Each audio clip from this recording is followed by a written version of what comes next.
been joined today by Kiran Sethi. If you could begin then with your thoughts on what you understand the purpose of education to be. It really is increasingly becoming self-evident that we need to live in a more compassionate world. And it really is increasingly urgent to build that compassion in our children from the early years, because it's a habit of mind and it takes time and it doesn't get done overnight. And I believe that whatever education's purpose is to provide conditions, opportunities, situations that help massage that particular muscle, which is the heart, along with, of course, the ability to choose wisely those actions that are of benefit for the greater good. Yeah. So for me, I think that is really the purpose of education. Yeah. And through Design for Change and through Riverside School, your project there, do you feel these are the values that you're trying to inculcate in your students there then? That is the daily attempt. At Riverside, of course, and then, of course, through Design for Change and offering the FIDS framework, we've seen that now over the last 10 years when children action or use the framework to identify situations that bother them, imagine change, put that into action, and then share the story, we've seen that agency get activated. So I think it is now, we have enough, sort of research and time and experience behind us to say that yes, it is the reason we wake up every morning. Yeah. And Design for Change is not just focused in India, as they say, it has a reach outside as well. And I'm wondering whether you, how's that played out for you as an organization? Are you having to adapt in any ways to go into different contexts, your educational vision? Well, no, because the design of the framework is about context, not content. So we didn't have to change anything. It really is, the 4 steps are fairly universal in the way it's laid out. It starts with empathy, and that is a universal principle and value proposition. Imagination is inherent in every child, so that is what we are leveraging. Action, the do component, is what happens once you have agency. And then storytelling, share. Everybody likes telling a story. Everybody is a story. So I think if you look at the 4 steps of how simple we made it, and therefore the reason it's traveled to now over 70 countries gives us confidence to say that yes, these are universally needed value propositions. It cuts across gender and demographics and politics and language. That's also been seen. So I think its universal appeal has possibly made it reach what it's done, and go where it's gone. And so these ideas you talk about empathy, and one of your catchphrases is this "I can" mindset. I'm wondering what kind of a child then, or a student, have you seen come through your system? Like, have you tried to create a certain kind of a citizen, or is there something not such a pattern in mind? Well, I think what we've done, and I'm talking specifically from Riverside, right? We've had 8 batches that have graduated, and we've kind of tracked their progress. And in fact, currently we're doing research with Harvard, the Good Project at Harvard, to kind of understand whether the promise that we laid out is actually playing out. What we've seen has been actually quite remarkable. And I would say this as a pattern rather than an anomaly. And I think that's what's exciting, that, wherever the kids have gone, well, academically, of course, they've done very, very well because that's been easy for them. They've been able to make sense of complex information. They've been able to ask the right questions. They've been able to participate without fear. So all of those that generally dog people when they get into college, they've been able to have that confidence in that. They've made friends very easily. They've been, where possible, they've either started something like, for instance, a football tournament, football club, or a readers club, or a politics kind of, group chat. They've also given us anecdotes that are very, very specific. Like, for instance, a lot of our girls have told us that we have the power to say no. And that's been powerful for us to hear.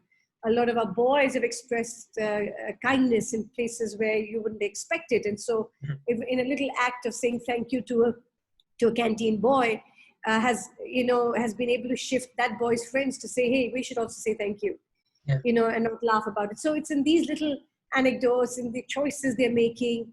I mean, I would not say this for 100%, but definitely it's been wonderful to know that it's the general trend. They're able to say no to moments of pressure or, those, what one would say, peer pressure, far more confidently than others. So I believe that it's a result of not an overnight, hey, you must do this and that's good to do, but over a mindset over 15 years that you gradually plant seeds and you nurture it and you allow it to grow out, and and you test it, and you put it to test as well. So I believe that that's been wonderful to see, and I think current situation has asked us to think about how does several of those ideas move online as well. How do we take what we take so intuitively when we are face to face, or when we can give somebody a hug, or we can sit with somebody longer? How do you bring moments like that? And I think that's an interesting challenge that we're doing. You came from a design background as opposed to an education background, so I was wondering where the inspiration came from. Yes, I mean, I didn't come from an education background. I think both, it was a huge liberation and advantage, and it allowed me to then get into study and prototyping, because that's the natural go-to framework for a designer. But you can't just rely only on intuition or common or good sense. You have to also back it with, say, research and study. So that's what it allowed me to do with Howard's work. And whilst, of course, Howard's a great friend also, and the work inspired me initially, I think a lot of the other just go to places. I mean, I two places I think which shaped a lot of how I thought was, one is Reggio Emilia in Italy, and then of course Howard. So between the two, I found my fit. I found what made sense, and then using the design thinking framework was just the right way to go, the user-centered way, which was so incidental till then for education. We never spoke to the child. We never got the child into the conversation. And so I think the combination of all of this, and then actually being a practitioner, because I taught full-time for 7 years, actually more than that, 8 or 9 years, it allowed me to constantly iterate and see, and put that common sense into common practice and see, does it really make sense? Or how do I learn better? How do I contextualize it? So it really became a lab. And that's how we continue to learn and grow and invite the voice of the child into what we did. So those were great influences that shaped. So when in doubt, I would go to the best in the world. And that was my go-to. And Howard was one of those. So I think Howard just was a great ally in this journey. First, initially unbeknownst to him. And now, of course, he's a great friend. So I reach out to him also as well. That's amazing. I was wondering if you had any thoughts on, moving on to the second question of what you think fundamentally needs to change. If you have any thoughts on like the Indian educational structure, and what is the traditional mode of teaching, whether you can think of ways of going about bringing the kind of reform that you seem to be looking for. Is it the case of partnering with certain organizations, or appealing to certain politicians, or reaching out wider society? What kinds of things do you think need to be done to achieve the change that we so desperately need? Now it's really interesting, because what should have happened naturally has now been forced to happen. The idea of collaboration, the idea that we can't do this alone, the idea that tech companies had to come in, the idea that a policy needed to change. So I think the pace of change has been staggering, both in terms of what it's asked us to do and what it's pushing us to be. So I guess at the policy level, governments have have had to. I mean, there is no other option. You've had to reach out to the child because you can't have a billion and a half children out of school and do nothing. Right. So I think, and by virtue of seeing how other countries have responded, it has put either good pressure or not on other countries to say, listen, we need to also figure out a way to look at equity, to look at reach, to look at quality. I think these are the three words that are generally part of the conversation or wherever you're going. But it's also meant that it also has put a lot of focus onto the realities of a lot of countries. The fact that not all children have access. The fact that technology is not that easily available. The fact that, this online push does not necessarily mean education or learning is happening.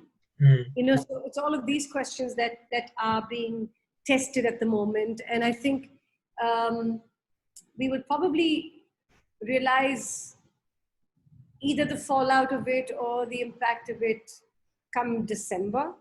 We'll create a pause because we've not even had a time to pause. I think that's also another real challenge, that there's no downtime from this. We just had to go into it, push it all up there, and not even have time to iterate and stuff. So it's been interesting, and I think the technology bit has, in a way, leveled the playing field as well, in many ways. And if one were to use this as an opportunity to leapfrog the whole school system also, I think a lot of people are even talking about that. So I don't know whether when, this whole thing of let's go back to normal, there is no going back anywhere. You have to go forward into whatever we will see, and then it'll possibly it'll question a lot of the things and I think it would have, since this time has given us a taste of the online, has given a taste of what can be done online and what should be done online. Maybe there will be braver choices schools will take or school systems will take when they go back to say, listen, or when they go into the physical space to say what can be and should be done online. Why the hell are we taking time when they're face to face with us to do that? Right. So, I believe those questions will start coming, whether it will be the norm or it will be practiced across. I believe that will still take a little time. But I believe we're in an interesting time. If you were to inspire the next generation of people that want to get involved in the educational space, what kinds of things would you be saying to them? Well, I think maybe more than what they should do, because they think there's so much. I think what we should not do is possibly create a place to kind of focus. And I think what we should not do is teach what children can learn by themselves. We should just not do that. And I think we should not believe that a one size fits all. So if we just remove these two, then every context will bring to its place what children can learn and what they should be taught. And I think there's going to be a significant understanding of this nuance of teaching and learning. And I think the idea of teaching children to learn and getting them to learn what they don't need to be taught is, I think that clarity, if that clarity comes to whoever's getting into the space, I believe in itself is the journey going forward.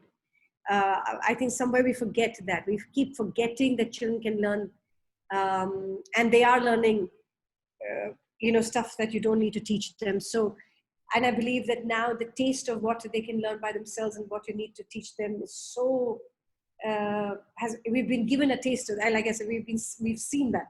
I mean, we should not forget that, is what I'm saying. We should not forget that going forward.